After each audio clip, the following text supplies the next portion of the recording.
Hello, everybody. I hope you're live with me. It's Debbie Levitt from Delta CX. Hello, low ego action heroes. And today it's not a podcast and it's not office hours. So, what could it be? Today I'm doing a live lesson on meaningful, actionable personas. I previously did one on information architecture. And again, these are 1 hour lessons. So, again, you are not going to learn everything about this. This is toe in water stuff. But for people who are unfamiliar with personas or confused about them, hopefully this will give you some fresh ideas and some answers to some questions that have been buzzing around your head. I do not have a script today. I have some notes, so I'm going to be riffing it a bit. But we're live and I'm taking your questions. I'm going to also set up my little question tool for YouTube, and you can tweet questions with hashtag DeltaCX. I can see LinkedIn questions and I can see YouTube questions as well. Harshit is already here, so we are ready for action. So I'm going to turn on all my systems. I think we're good now. And so let me start with my definition of personas. And the way that I see personas is these are aggregated archetypes. I know those are giant fancy words, but they're aggregated archetypes of the target users or customers. Now, I don't get hung up between the definition of users and customers. You can see my 5-minute video on that. But these are the people that we hope to connect with in some way. Sometimes they are more primary customers, the people we directly sell to. Sometimes they may be more secondary. They might be partners. They may be not the person who makes the purchasing decision, but the person who uses the product. We end up having to appeal to all of these people. And a good way to get everybody on the same page about who the customers are is to use personas. Now, very often the marketing department will have something that they call personas or target audiences or segments or something like that. I'm not a marketing expert. You can tell me what you call it. They're similar to personas, but where they tend to be vastly different is they tend to focus on more of the information that marketing cares about. Hi, Denise. So they tend to be very much about demographics. They tend to be, is this person male, female, or other? What about this person's ethnicity? Are they a homeowner? How much money do they make? Because marketing sometimes puts people in those types of buckets where they think, oh, homeowners do this, or married people do this, or single people like this. I'm not for buckets like that. I don't include that type of information in my personas because I'm thinking about finding and solving problems for these audiences. And I don't solve problems differently if you're white or non-white or black or not black or something else or something not else. So I want to make sure that personas are meaningful and actionable. So before again, I'm going to give you some was it primer information? I think that's a correct pronunciation. Everyone says primer, but I read once it's primer. Anyway, some preliminary information before we dive into some of the information that's out there and try to separate some good from bad. So, how are personas ultimately used? Well, I think that if they're actionable and meaningful and not total junk, and I'll talk later about junky personas, if they are actionable and meaningful, they're really the type of thing that we should be socializing really throughout the organization because marketing could be using our personas and incorporating some of their data into it. Engineers will know who they're building for, QA will know who they're testing for, product will be able to prioritize features and stories and epics based on who we are creating products and services for. It's really for everybody. I can't think of anyone at our company in any department who could not benefit from better understanding our customers. So ultimately, they're for everybody, but they tend to be used a lot by CX and UX, and we definitely bring them into play for things like recruiting research participants and recruiting testing participants. Because if we find that our personas are the people that are our users or customers, or the people we're trying to sell to, then they're the people we want to recruit for research. They're the people we want to recruit for testing. It doesn't make sense to test this on mom because she's close by, and that coworker because they're over there, and this person because hey, they're in that coffee shop, if they don't match our personas. So always make sure that we are matching up our personas for a lot of the things we do, and then of course we are using them at all points of every possible phase and step of the user-centered design process. Whether you believe in double diamond or UCD or HCD or anything else, kind of don't care today. We've got to be thinking about users and customers, and you can't just say, I've got them in mind, or I keep them in my heart. I say, that's beautiful. But if we haven't done the right research to create great personas, whoever you have in your heart and your mind could be garbage, could be made up, could be incorrect, outdated. So there are risks and dangers associated with making personas badly. So let's take a little bit of a walk down the lane of what can go wrong with personas. So I want to remind everybody that personas are best made from qualitative research. You do not run a survey and then say, oh, I made personas based on this survey. That's not the right way to go. You want to be doing observational studies, interviews, or both, so that we are really understanding people and understanding them more from a psychology perspective, not from like a, hey, how old are you? And do you own your home? And are you married?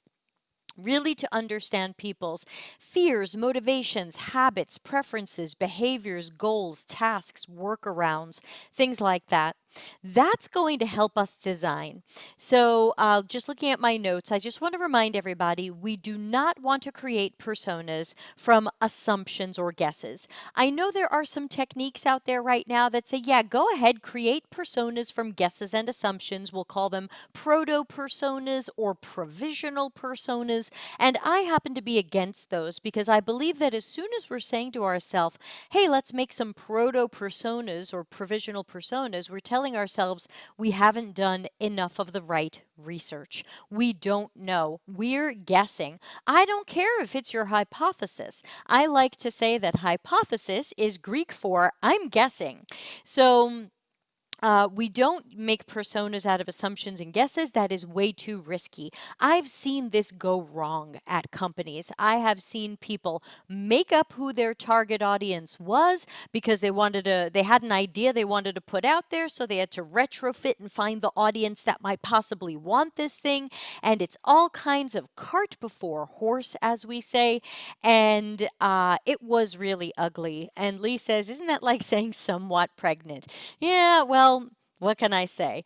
Um, so just a reminder, as soon as you're thinking, I'm going to just guess at a persona, I'm going to make something up, use that as a trigger when you hear yourself saying or thinking that I'm already going down the wrong path. I need to do qualitative research. Now, you might say, how many people, Deb?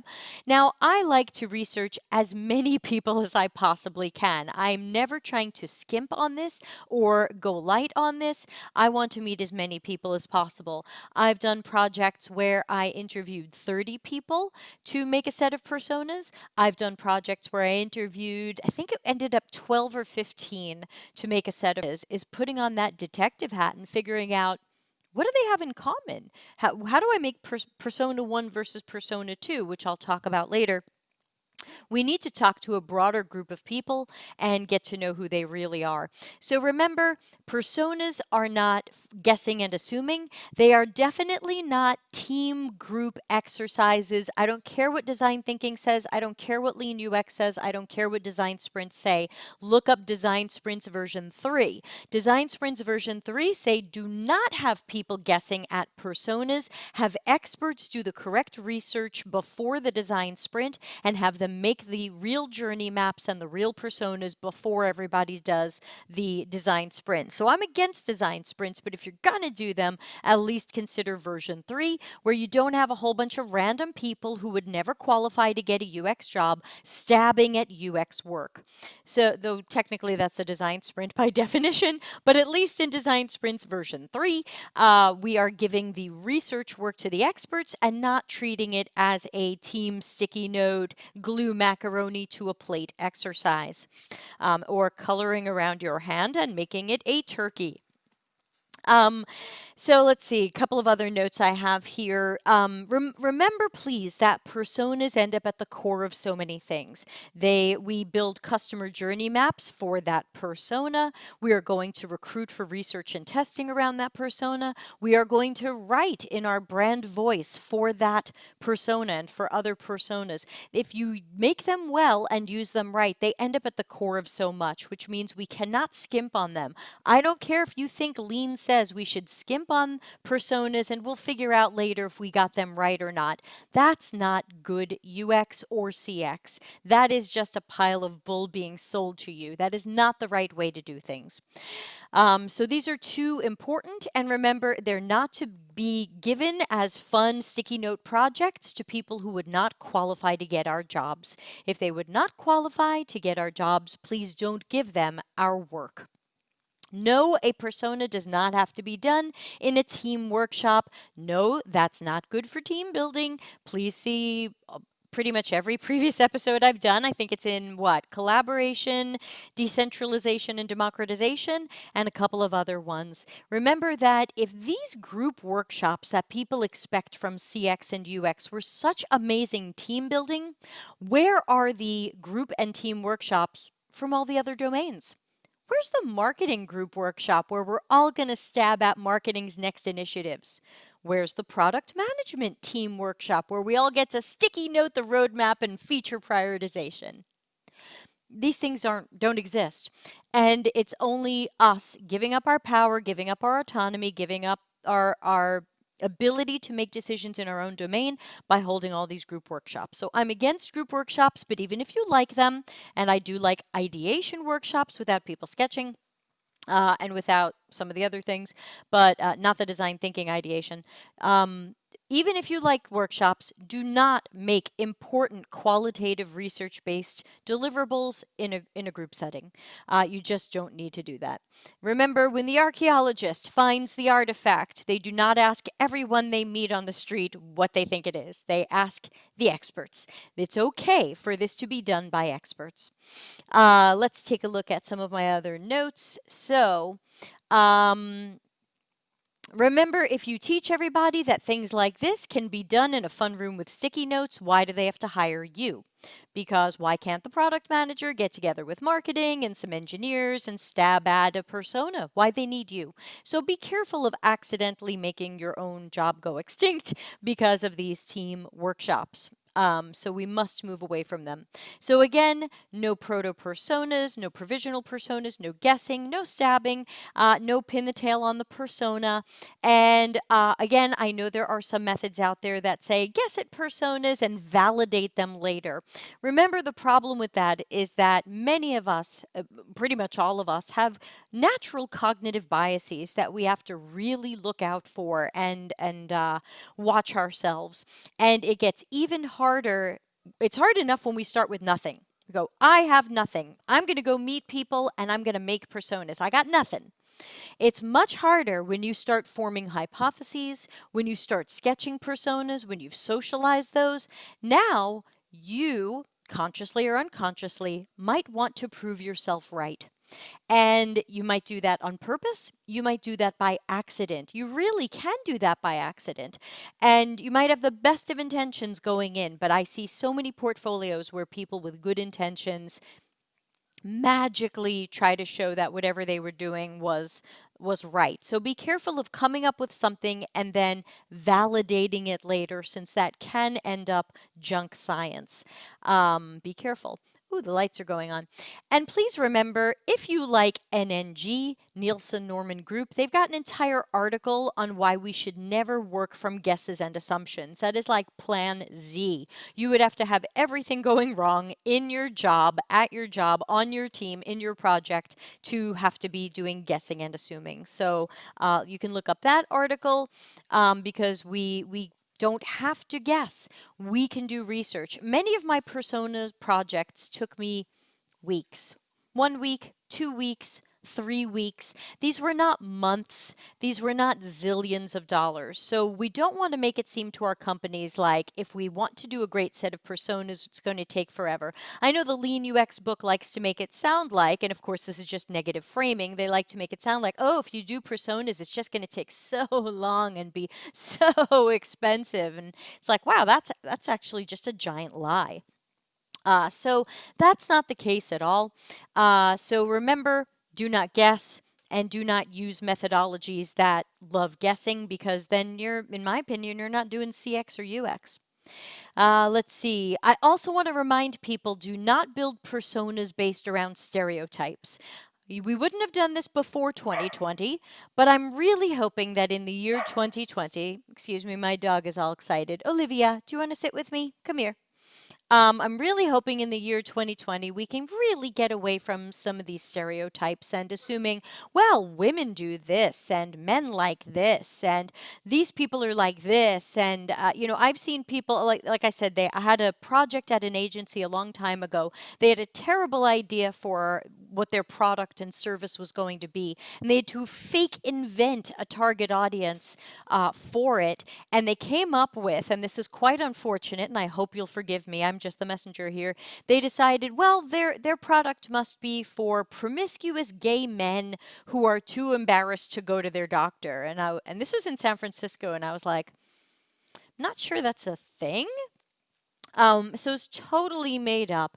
And these are just negative stereotypes. That's just stereotyping a group of people and assuming that they're going to think a certain way or behave a certain way. So we want to break past stereotypes, which good qualitative research would do. We want to break past stereotypes. I tested a project a few years ago for an e-commerce company, and they claimed they had some sort of AI or ML or engine that was going to take information about me and recommend products I should be buying. And so it wanted my gender, which I put as female, as that's how I identify. They wanted my age, I was 45 at the time, and they wanted where I lived, which at the time was Daly City, California, which is just outside of San Francisco, a pretty hip place if I can say that myself. And when it returned to me the e-commerce products it thought that I don't know, would like, should buy, it was robes and what we in America call granny panties. And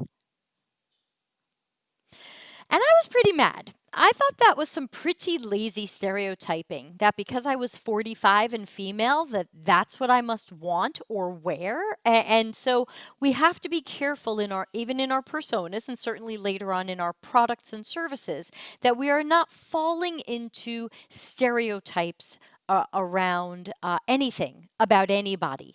So not about genders, not about ethnicities. I saw one recently. I was looking at a portfolio of someone, and they had done a project, and they were making a chat bot, and their chat bot was going to take you around part of Germany.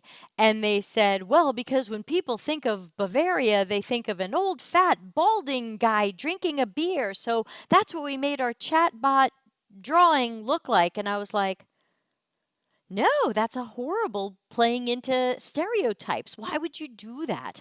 Nobody wants that. So be careful of anything that plays into that. And that also reminds me that I was coaching someone maybe earlier this year. I don't even remember when this was. I think it was earlier this year. And they were going to be creating personas for a boot camp project.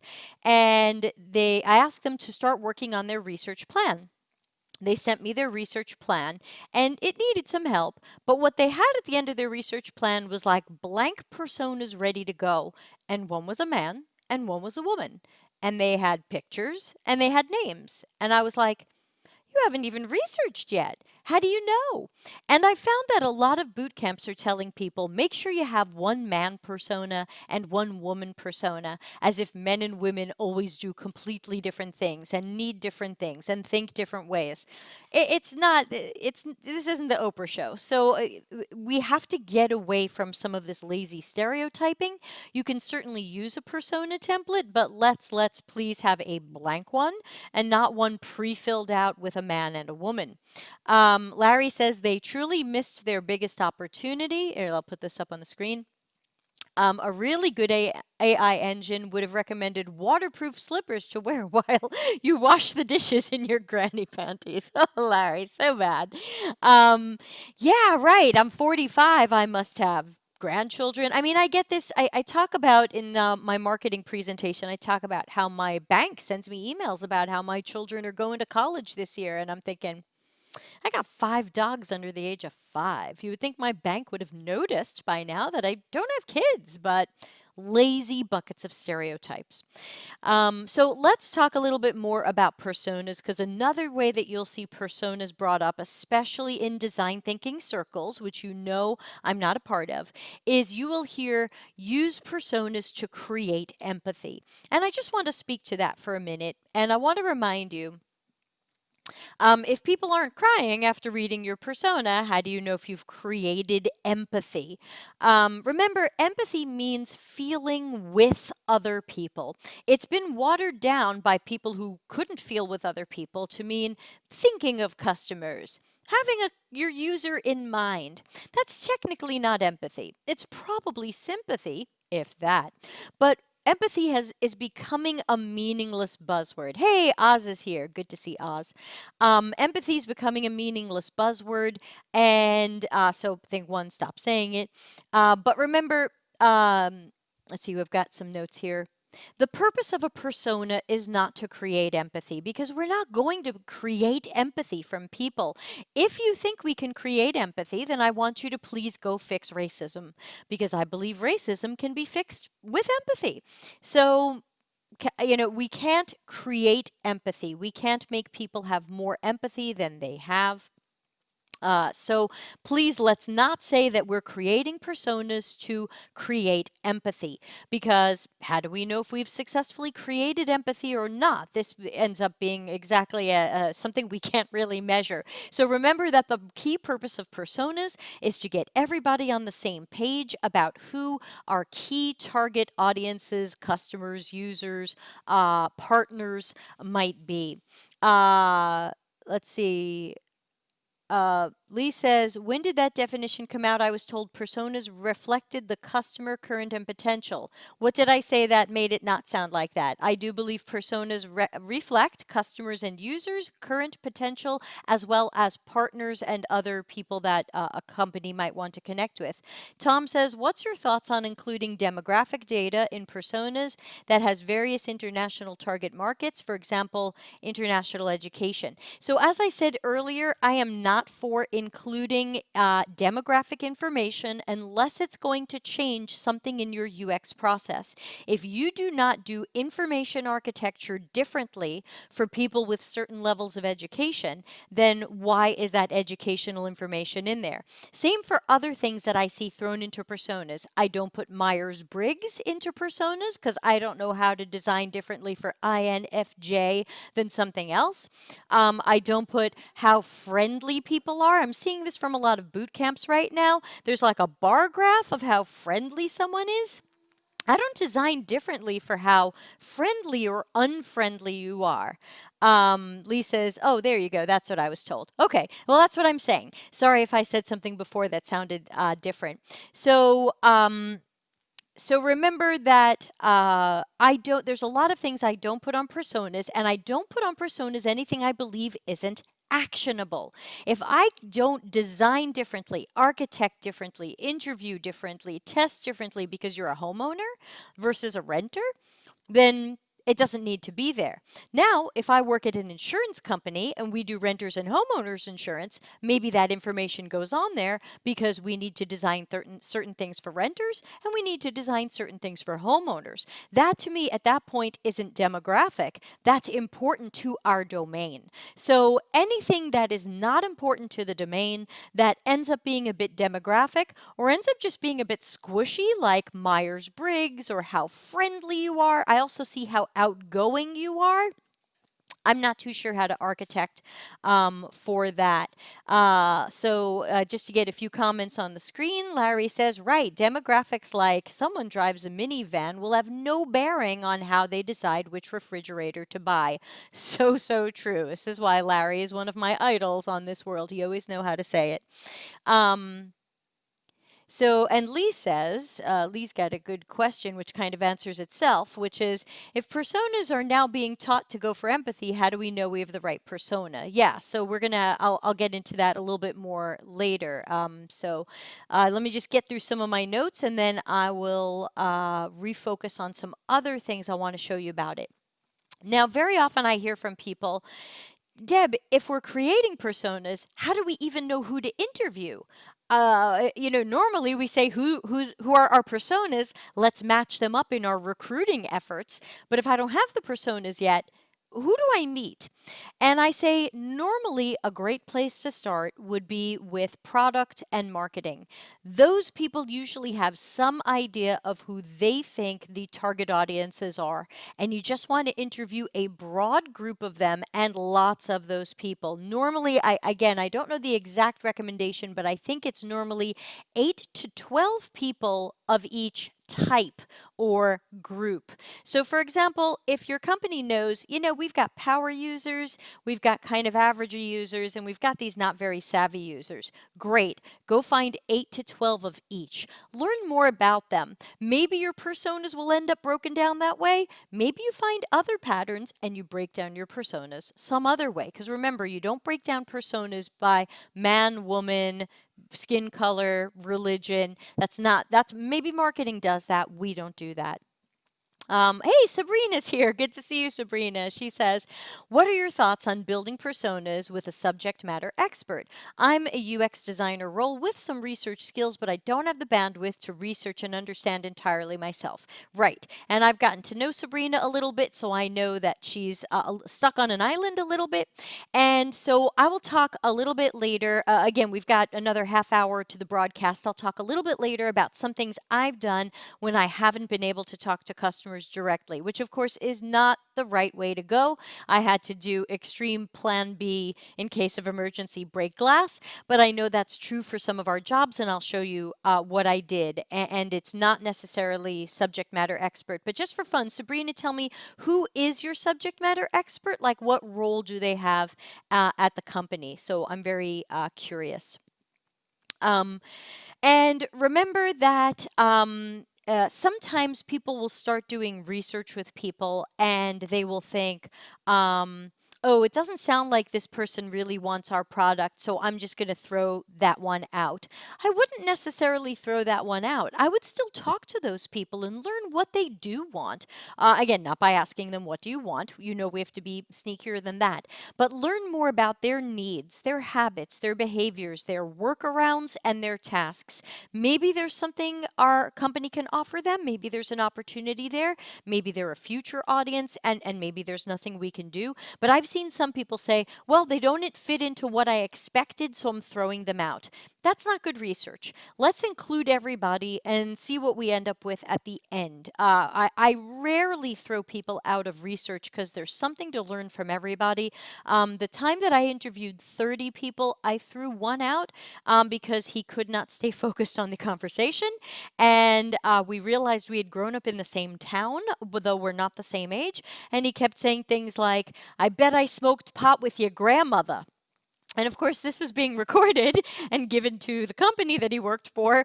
And I could not keep this person on topic. And I'd say, tell me more about what your customers need from the website. And he would go, take everything that's red and make it blue. People like blue. And I was like, all right, this one's out. Steele says, hi. Hi, Steele. We haven't seen you in a while. Good to see you again. Sabrina says, DevSecOps engineers. Now, Sabrina, are those going to be the end users of what you're building? Because our personas are meant to represent some sort of customer, whether they're the people who do procurement and purchasing, whether they actually use it, whether they are partners to our company in some way. So I would say, those might not be the right people, but let's get there. So who do we start with when we don't have personas? And again, that's when I normally go to the company and say, I just want a giant bucket of people. And they get nervous, oh, well, how long is this going to take? Well, if I can interview three or four, pushing it four, 3 or 4 people a day, say three, even though I have a one after this, let's say three. I can interview 3 people a day. I'm hoping to talk to 30 people, 40 people. That's 2 weeks, right? So these aren't wild amounts of time. These can be reasonable amounts of time. So make sure you're asking for the right amounts of time. This is where strategy comes into play. Make sure, if you're not good at strategy and you don't know what to do and you don't know how long it takes, find someone who does. Don't guess incorrectly. People won't like you later. That's from episode 56, Phases of Proficiency. Slide it out. Um, so that's normally where I start. I go. So another. Sometimes I just say just start sending me people, and after X number of people, I will start to see some patterns. I did a project some years ago for a Parkinson's disease foundation, and they wanted us to meet some of their members who had Parkinson's, and the goal was just to create some personas to see how did Parkinson's patients use fitness wearables to see if there was something the Parkinson's Foundation should possibly invest in or build in for these people. And they sent us men and women who were all roughly the same age, who all roughly had the disease around the same amount of time.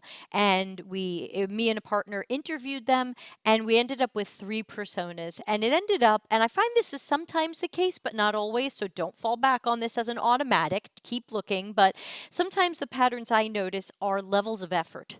So it's not man, woman, homeowner, single, gay, not gay, whatever. It's more, I notice sometimes, not always, the pattern is level of effort. So for the Parkinson's people and exercise, that ended up being true. Some people felt like, as a Parkinson's disease patient, I don't have a lot of energy, so I'm not going to exercise. I'm going to save my energy for washing the dishes. Then there were people who did some exercise and maybe had a Fitbit. And then we had like some super power users who had bought, one guy had bought Garmin pedals that were like $2,000 that would tell him which leg was pushing harder so he could like super track his disease.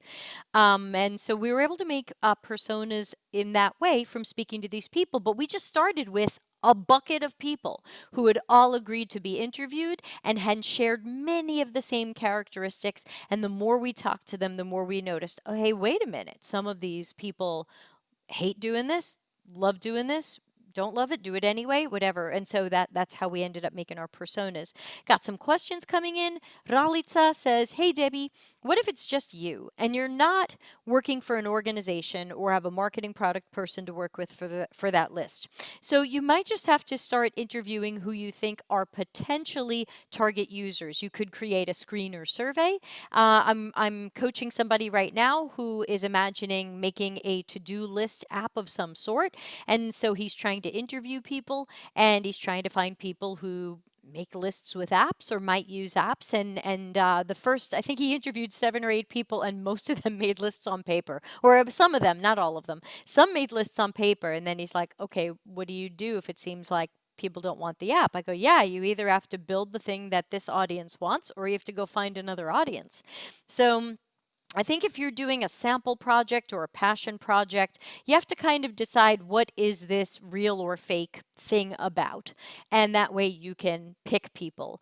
Ralica knows I'm working on a project around UX researchers. So we just went and found UX researchers I'm connected to on LinkedIn and who they're connected to.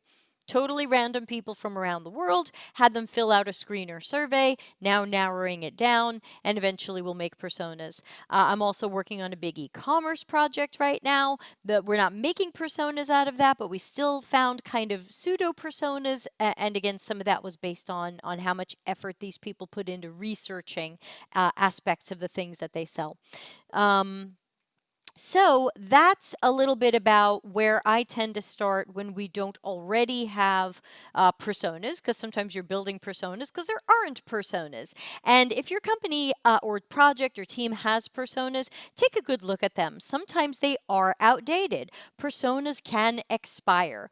Personas sometimes change when technology changes, if your target audience changes, if your product or service changes and now it's for somebody else, or there's other people interested in it.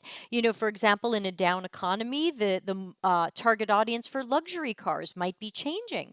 It might not be who it was. The target audience for a $50,000 mini RV might be changing. It's not who it was last year. Now there's more people going mini RV. That could be safe. So right now because of pandemics and economies and things, we're watching some audiences change. So when we think behaviors change, when we think tasks and goals change, these are great times to do fresh interviews and just see if your personas could stand to have some updating. They usually do.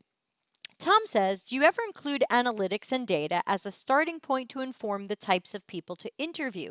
Well, it depends. And analytics can often tell us things like how many people are coming to our website on Windows, but they might not be able to tell us that much about who the customer really is. Typically, sales, marketing, product, they think they know who the customer is. Sales knows who they're selling to. Marketing knows who they're trying to market to. Now, again, we might find that these people are totally right and that's the right people to go after.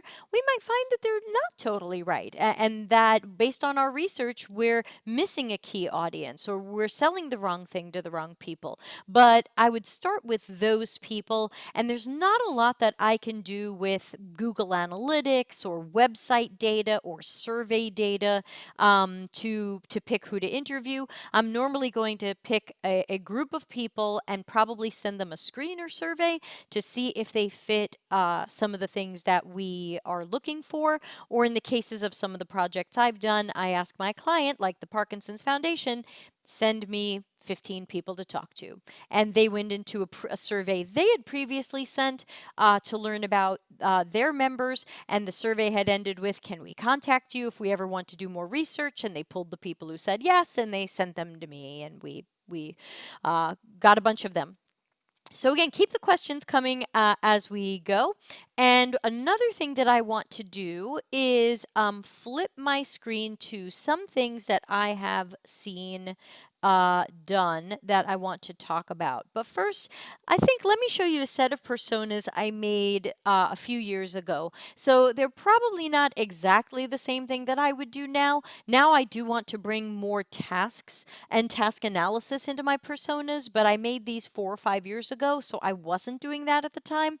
But I'm still very happy with this set and very proud of how this set was created. And so I'm going to share my screen and tell you all a little bit about this set of personas, but I want to keep my questions off to the side so I can see if if anybody asks questions. So give me 1 second to set up my system, my broadcast system. Let's try this. Okay, do people now see my screen and me in the corner? Yes? YouTubers, tell me yes, because you're only on 20 seconds delay. LinkedIn is usually on a 3-minute delay. Can you see me?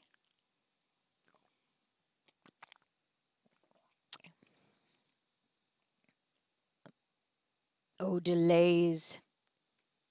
Boo to delays. Let's see. Okay, I can see me. All right. So here's an example. Great. Thank you, Sarah. And thank you, Michael. And thank you, everybody. Okay, so here's an example of a set of personas that I did some years ago. And these were for a nonprofit credit counseling service.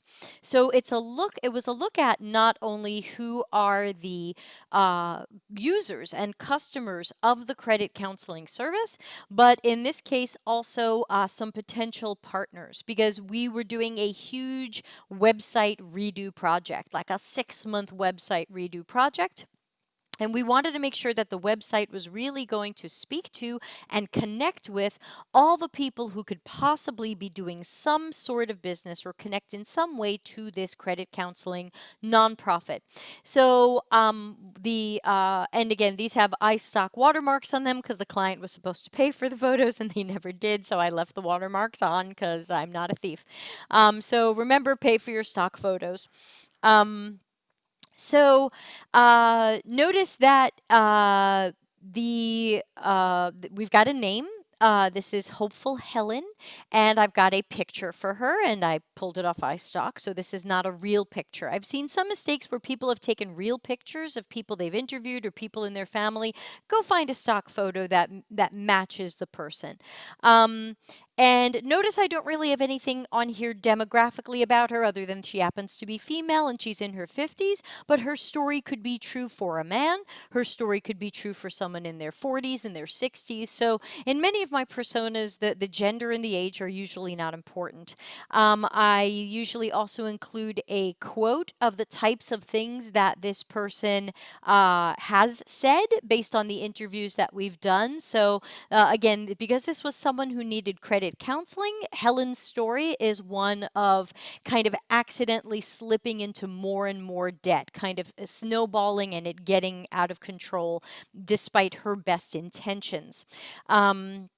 So in the about area, I've just got some storytelling around how she came to have this snowballing debt. And again, that doesn't mean that someone with a $3,000 payday loan is significantly different, but it's really just to make sure that people who read this understand some of the commonalities of the stories of this type of person. So again, this was the person who got into debt by accident, mostly through it snowballing, trying to take care of others, trying to keep up appearances. And you can see I've got needs and frustrations. She doesn't know how to get out of her spiraling mess. What can she do to get on a plan she can afford? She doesn't know who to trust. Her credit union is offering services, but she's afraid if she talks to them, they'll know she's in financial trouble. And she doesn't know what to do. And she mostly feels shame, and she's not sure who to trust. And of course, if you are in this business, you can start to imagine a matching customer journey map just for Helen of what she tries to do for different aspects of her situation, the tasks she's trying to complete, the goals she has, her emotions along the way, what's successful for her and what falls apart for her, and of course, where are the opportunities for our company to speak directly to a hopeful Helen and help her feel understood and offer the products and services that she needs to get out of her situation with dignity and with trust. Also in this set was Impulsive Irene. This was someone who got into debt mostly by saying yes to everything and running up credit cards, and let's see. Oz says, I'm bothered by the language of her son living off of her. This could be a stereotype. She took out a payday loan. She lives in a housing project. No, Oz, that was not the case. Most of the hopeful Helens actually owned their own home and had adult children move back in with them, which I think is very common when people run into negative situations. So, yeah, her picture could have been anybody of any skin color. So at least all I can say is I didn't feel this was a stereotype, and the company did not feel this was a stereotype. They felt that this was very common for the people who they tend to give credit counseling to. Remember, they're giving credit counseling to people. So chances are these are people who are in financial distress, like impulsive Irene through their own damn fault, or like hopeful Helen, somewhat by mistake and out of good intentions. I understand that the language struck you in a certain way. Again, the language perhaps could be better. I wrote these 5 years ago, so perhaps the language could be different. But we did not see these people as living in a housing project. If that were important to their story, that would be in their story. But it's not. And we thought that these stories were common, that somebody went to college and then went back to live with mom because it was easy and inexpensive, but the son wasn't able to find a job, and so he's a bit of a burden. And this was really the story of a lot of people I knew as well. And so again, I understand how some of these can look like stereotypes, but if we're doing good research, then we would know where this information comes from, and we would make sure that it is as close as possible to these people's realities and not just going off of common stereotypes. Um, Tom says, I'm sorry if I missed this. Can you explain why gender and age were included? Yeah, so this is, to me, there's no real reason to have gender and age other than if I want to put a photo of someone, it's got to match a gender and an age. Otherwise, if I don't put a gender and age, I can put the photo. So to me, when I build personas, and I do make sure my clients understand this, unless there is something very specific about the persona uh, being female or being 45, I let people know that this is very true of people of I mean, because really Irene could also be any gender, any age, any ethnicity, any level of income. This is just someone who maxed out their credit cards. Whether you had $1,000 of credit and you maxed it out and you were careless about it, or you had $50,000 of credit and you maxed it out and you were careless about it, to me, this is the story. I don't put a lot of demographics in mine, excuse me, but I do tend to put, I've still been putting a gender and an age just to match up a photo, but that might be a habit I'll change over time. I'm not too sure. So this was a slightly different person. And again, the reason why these are different personas is because their stories are different, their needs are different, their goals might be different, their situations are different, and we have to make sure that our website, our marketing, our sales, our emails, our communications speak to these people, understand these people, treat them as included and understood and cared for, and give them what they need. So even though impulsive Irene comes off as a bit of an unlikable persona because she gleefully spent her way into debt and now wants someone else to rescue her, we still have to take care of her and we still have to care about her. So there's your good friend, Impulsive Irene. We also had, Sabrina says, what about marital status? I've had scenarios where I've left that out because it didn't apply. Yeah, I may have gone into that before you joined. I just find that a lot of typical demographics don't apply. It doesn't matter if someone's a homeowner or a renter, unless you're dealing in homeowners and renters insurance. It might not matter if they're married, single. It might not matter LGBTQ, or it might matter. So I tell people to include these things if they matter for the domain or the business or the opportunity that you're working in. So this was another persona because, again, his situation is different. His needs are different. He needs some different services and communications for him, and we don't want to leave him out. And this was someone who is not yet in credit or financial trouble, is still young, and is trying to learn a little bit more about smart finances so that they never end up in a bad credit situation. And so they've got different motivations, they have different tasks, they have different goals of what they need from this particular company. You'll be unsurprised to see that there is a persona for an elderly person who might be the target of financial scams. Somebody who might be retired, might not have been very good at their own finances, might have relied on a spouse or partner to have handled a lot of the finances.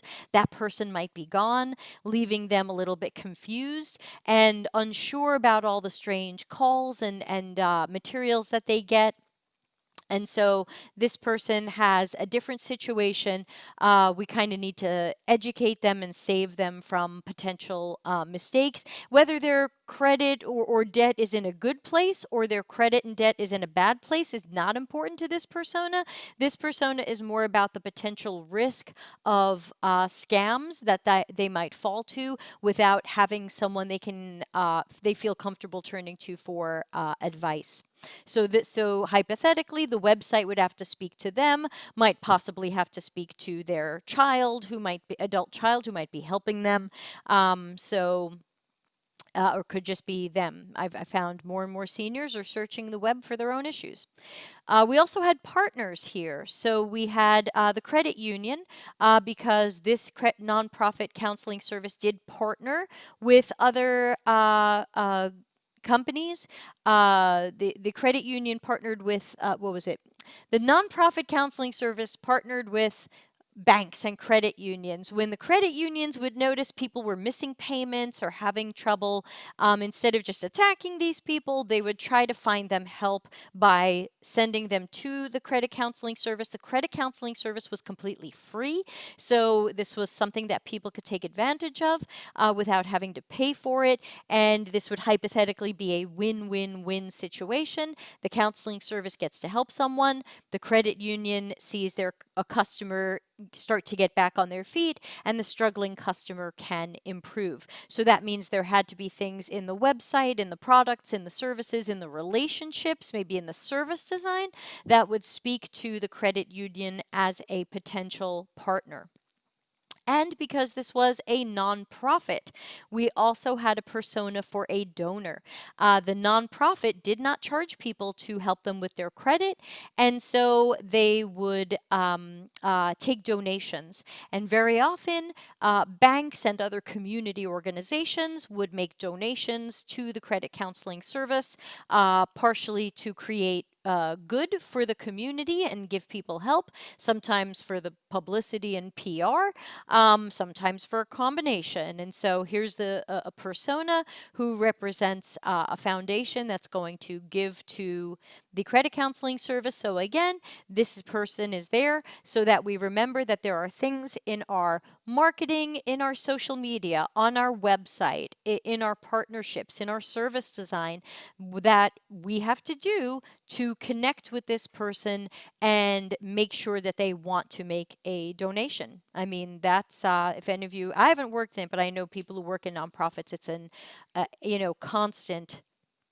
scraping to try to find people who will donate. So that's a look at a set I made some years ago. I'm not saying they're perfect. I'm saying they're pretty good. I think they're actionable. I think they're meaningful.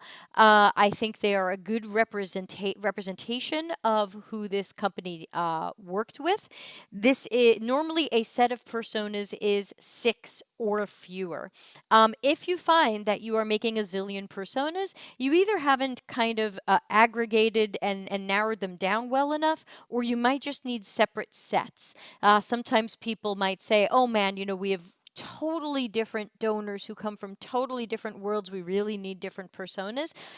I'm not sure, but if you did, maybe you have the donor set of personas. This might be what you see called a little bit of role-based stuff, where these are my donors and these are my credit unions and other partners. You could go in that direction, but again, the more personas you have, the more people are going to have to figure out who these people are and when we're talking to who and when we're talking to Credit Union Carrie versus Wells Fargo William.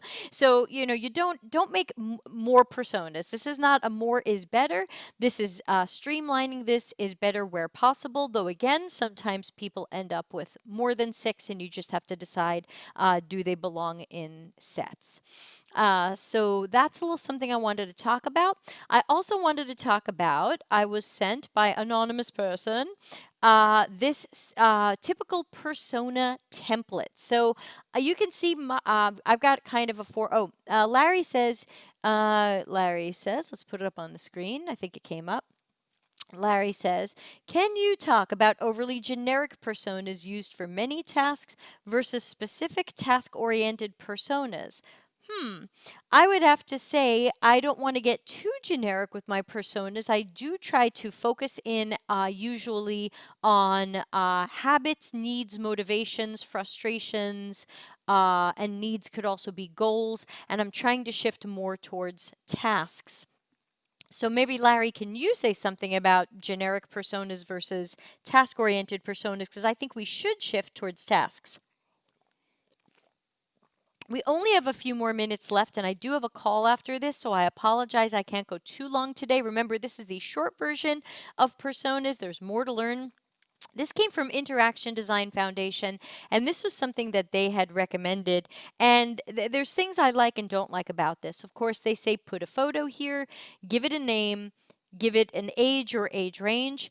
Is this persona an introvert or extrovert? That goes in my bucket of things that I don't need to put in a persona unless there's something really, really important directly related to our domain or our business. Because ultimately, I've got to build one website, and I got to build that website whether you're an introvert or an extrovert, whether you are friendly or unfriendly. So I tend to not include things like that because it doesn't totally matter, and because introvert and extrovert can be deceiving. By definition, I'm an introvert. Yes, it's true. I know you're thinking, Deb, what? She's so outgoing and she speaks on stages and she sings karaoke sober. But by definition, I'm an introvert because an introvert is someone whose batteries are recharged when they are alone or just with maybe one person. So I actually don't like parties. I don't like groups. I'm not life of the party. I'm life of the camera. So where would you put me? Would you go, oh, Deb, she's so outgoing and wacky. She's an extrovert. Wrong. So be careful of over analyzing or badly analyzing people. This is on a persona template. The comment is covering me. Oh, well, I'm over here. I'm somewhere over here. What's the occupation of your persona? What's their education level? And again, I'm only going to put in education level if it matters. When we met Hopeful Helen and Irene, their education didn't matter. It only mattered that they got into credit trouble. So to me, their education didn't matter. Tech savviness sometimes matters, but since this is a credit counseling service that you're going to call, it was not as important for those personas to say how tech savvy they were. What are their roles and responsibilities? Again, if this is relevant to your domain, to your product, to your company, to your universe, you can use these. Emotions and attitudes towards technology, the company, the information. I normally don't ask people how they feel about this company. That sounds more marketing to me. How do you feel about a product? How do you feel about a company? I'm not sure that goes in personas. That sounds a little bit more marketing. Personal traits. Are they a fast learner? Do they embrace change? Are they enthusiastic? Are they a good ambassador for your solution? Again, that sounds very marketing. Whether or not someone is going to be full of word of mouth for our solution is not something that I can determine at this time. Sometimes introverted people are wonderful word of mouth people because people trust them more. I don't know. So some of these things I think I would leave off because it doesn't matter if Hopeful Helen is enthusiastic or unenthusiastic. It doesn't matter if Hopeful Helen tends to love change or tends to hate change. Hopeful Helen needs help. So some of these things might be irrelevant. And to me, if they are irrelevant, remember, if it's not meaningful, and actionable. I don't believe you need it on a persona. Oz says, right. The unmotivated, freeloading son shouldn't matter for hopeful Helen. Those look like unlikable people. And they might be unlikable people. We don't have to like the personas. We just have to do business with them and help them. And the reason why Helpful Helen had the freeloading son was only because it added to her story, and it was a common story for the customers that this credit counseling service had, that many of these people were already struggling and then took in family to live with them to try to help them, but they're already struggling. These people aren't helping. Now the whole thing is snowballing. So that's just the main reason that the son is there. It was common to that persona. It was their truth. You left my comment up and it blocks your image. Oh, sorry, I didn't realize I left your comment up. Thank you. That should be down now, because I can't see it from here. Needs. What are the needs of this persona that could be addressed by your project? And again, I want to look more generally at needs. I don't want to say if my project addresses them or not, because our products and services are going to evolve over time. And I don't want to paint my personas into a corner where they're just about what my product was 5, 6 years ago when I made this. So I would say be careful about trying to write the persona about the product or the project. The persona is more of the story of a person and of a target group of customers rather than marketing things related to our product. Now, again, that's my opinion. This is something the Interaction Design Foundation wants to tell you to do. I'm telling you I don't agree with all of this. So you're going to see different approaches to personas. Situations. What are the situations the persona finds themselves in? Situations. How do they address their needs? How do they go about their business during the day? And again, that may or may not be relevant. I didn't have to go through what hopeful Helen's day looked like. I just had to paint the story of her life more generally. Kathleen says, thanks for clearing up what not to include in personas. I was taught to include those little details to make it feel like a real person. Okay, but let's face it, Hopeful Helen felt like so much of a real person that I think Oz is mad at me for creating her, even though I didn't totally create her. She existed, and I'm telling her story. It's what's the word I'm looking for? Visceral. I think Hopeful Helen and some of the others ended up visceral. And to me, that tells me I did a good job creating them. Whether you like them as people, whether you don't like them as people is secondary. You feel like they are real. You feel like Hopeful Helen is real. You felt like some of these people were real. And that tells me these are hopefully meaningful and actionable personas. And looking at what we have on the screen now, Larry is saying this is an example of an overly generic persona that doesn't help your design. And I agree. I think that we can answer all of these questions and we can fill in this template. You guys know I don't love filling in templates, but we can fill in this template. But how will this affect anything that's going to happen in user-centered design? How will this affect our content strategy? How will this affect our information architecture, our interaction design, prototyping, testing? So there's a lot of stuff here, and you might feel like you have to fill this all out. But I encourage you to filter out, put on that critical thinking hat and filter out anything that isn't actionable and meaningful. The best way to make your personas actionable and meaningful is to make them actionable and meaningful and to take out the things that don't really matter for, again, your domain, your business, your products and services, your company. I think you could include workarounds and things like that. So create scenarios that show how they. Remember, scenarios are not part of the persona. They are a separate artifact or deliverable where we are writing prose of the story of the persona in a longer form. So scenario wouldn't necessarily be part of a persona. I tend to write those separately if I write them at all, but I try to make personas that stand on their own. I think they have an example here. So again, I don't understand these line graphs and bar charts you see sometimes. She listens to CDs versus she listens to music streaming. And so this might be a real one, but ultimately this information is only good if it's good. And it's only good if we got it through good qualitative research. I can't tell you how many portfolios I review where people just made up personas. I'm doing a project where we're going to sell clothes to big people. Well, my persona is a former NFL player. Whoa, hold on, that escalated quickly. I've seen projects where people ran a survey and then created personas from the survey answers. That's not going to be good. Yeah, so here's your persona template. So that's a little bit about persona template. And what I'm saying here is I don't really agree with this. And I think I've got one more thing I was going to share on my screen, which was, no, that's me. Hi, me. This.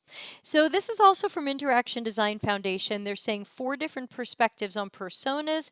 I again don't use Interaction Design Foundation. I know people like it, but I want to remind you to keep critical thinking hat on. So goal-directed personas. So again, they're saying these are 4 different perspectives. Goal-directed personas. What does the user want to do with my product? I think we have to look at what users want to do, what they are doing, what they need, their tasks. We keep saying task analysis. You need to understand what they're trying to do, how they do it now, what their workarounds are. I believe those should be in personas, and I'm going to be working on getting that into my future personas.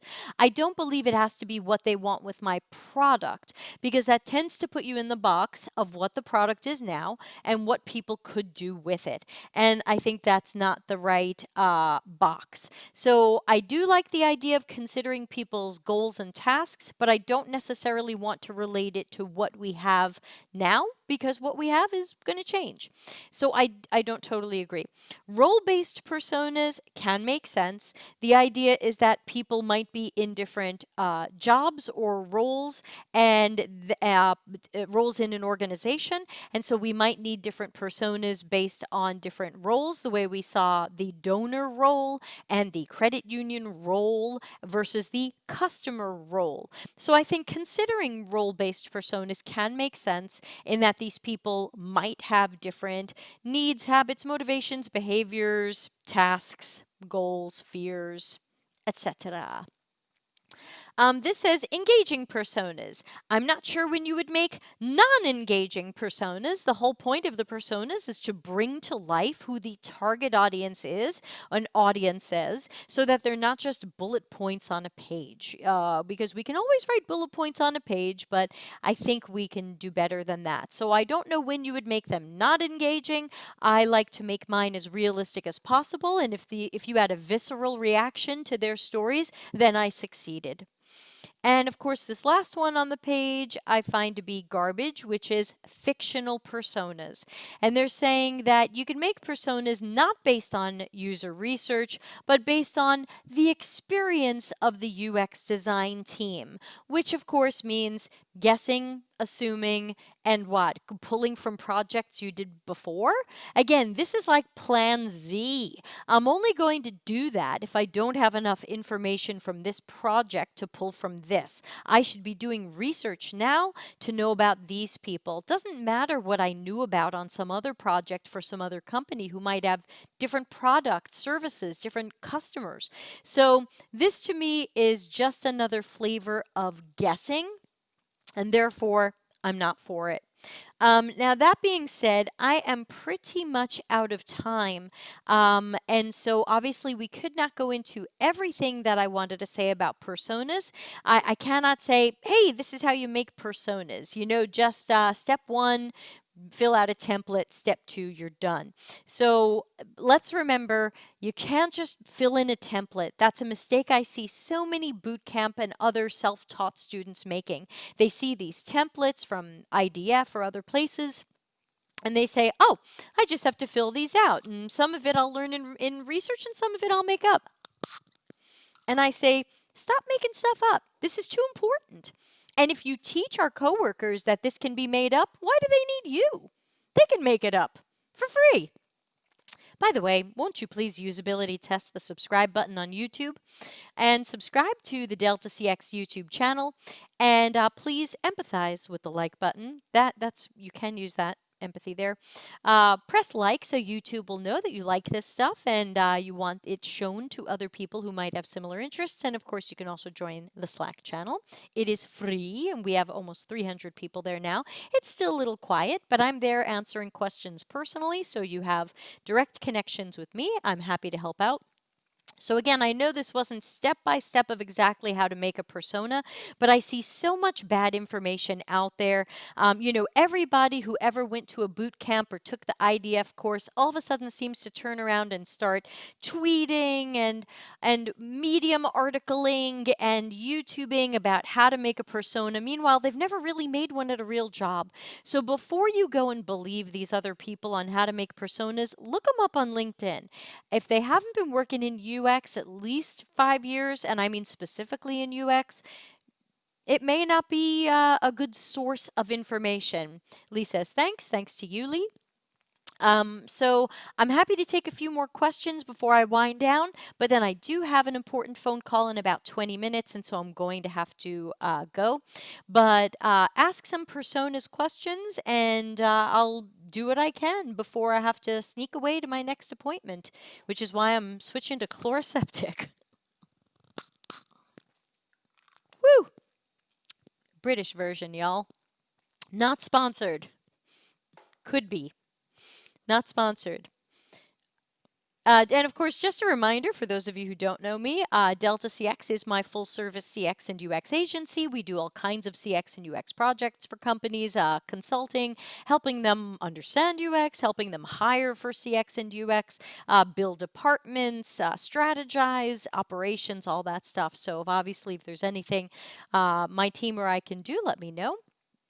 Kathleen the Bear says, gives me the blessing. Thank you. Krishna says, thanks so much. Thank you, Krishna. Recently added on LinkedIn. Good to see you here. So hopefully this is just a little start to personas, and as you do more self-study and as you check out more information, I hope you'll have a really nice fresh perspective on the meaning of personas, why we make them, what they can be used for, how they really, when done well, can be the core of everything, which is why we don't want to skimp on them. We don't want to guess at them. We don't want to do a little template, fill out guessing later, and validate later. We just don't. That's just going to end up so bad, not good. So let's see. Just looking at seeing any messages coming in. I'll hang out another couple of minutes for any last questions. So bring them on. Ralitza says, besides what you showed, have you come across other good examples of personas, and can you share those? Not really. I find even when I Google personas, I get a lot of pretty things. I get a lot of things with bar charts and Myers-Briggs. And, when I see a lot of portfolios from people who came from boot camps, I see a lot of I made two personas, my white person and my not white person. And I'm always like, I don't know, these people seem like they need the same things. They seem like they're doing, for this particular, it's like dog adoption. I don't know. I'm not sure white people and non-white people do different things when adopting dogs. And how did you determine that? What research did you do that determined they were different? But when you read the personas, you can see they're really the same. They just thought that personas are, find me a black or brown person who's this age and find me a white person who's this age, and one's a man and one's a woman. Boom, I have personas. And I've even asked some of them, like, why'd you make these? And someone made 3 personas once, and I said, they all sound the same. Why didn't you just make one persona? And they said, oh, our school said to make 3. And I was like, but you don't have 3. You have 1. And they were like, yeah, it didn't seem right at the time, but that's what the school said to do. So remember, critical thinking hat on. Just as because the school says to do it doesn't mean it's real or a good idea. So remember, there's no minimum number of personas. They do recommend a maximum of 6 total or per set. I remember a friend of mine told me about someone she worked with who talked to 18 people and made 18 personas. No! I also saw a portfolio where someone interviewed 2 people and made 3 personas. Ooh, how'd you do that? So I've definitely seen more persona disaster than non-disaster. So I cannot say that there are a lot of great examples out there, and even my own examples from past projects have room for improvement. But again, if you had a visceral reaction to them, then they're probably doing something right. Any other questions before I wind down and chloroseptic up for my next call? And by the way, I hope everybody will subscribe. You might not know this, but yesterday was the 1 year anniversary of this YouTube channel. So we're almost at 1,000 subscribers, and I'd love to hit that 1,000 this month. And so the best thing you can do for me is to please share the channel out and tell friends and colleagues about it. I ask for so little. You don't have to pay for anything that I do. It's all free. And don't forget, tomorrow is Office Hours Ask Me Anything. I do that every Tuesday at 6:30 p.m. Italy time. Please adjust for where you are. And I do take live questions, and we very often talk about personas, or we can talk about other things that you want to talk about. I'm just going to be there taking questions. Any last questions? Otherwise, I'll wrap up in 2 minutes. Also, quick reminder, I am doing a live Acture workshop in early December, and you can register now. It is a 2 full day workshop where you are going to go from, oh my God, Acture looks scary, to, ooh, I'm confident intermediate prototyper. I normally charge $900 for this, but I'm charging $60. So please visit deltacx.link/DEC for December 2020, and you can register for the course, and you'll also get my Acture 8 version 8 videos. I didn't record Acture 9 videos because they keep changing 9. It's a moving target. But the lessons are the same. The interface is slightly different. So won't you please sign up for the Acture workshop and videos? And I press this button. Oz says, how about replacing empathy with giving a damn? Yeah, I think that's important. And I've been trying to replace empathy with customer centricity. If you really want to claim that we care about the customer and we put the customer first, and it's customer centricity, and you hear a lot of agile, scrum, and lean people say customer value. If you really care about those things, then whether or not you actually have empathy, we still have to do things that show that we are giving a damn about these people, that we understand who they are by having done good qualitative research, that we're not guessing at who they are, and that we're not making up stuff about them. I hate when people make up stuff about me. I think some of you saw that when I had the pleasure of debating that certificate guy. As soon as he started making up stuff about me, I did lose my cool a little bit.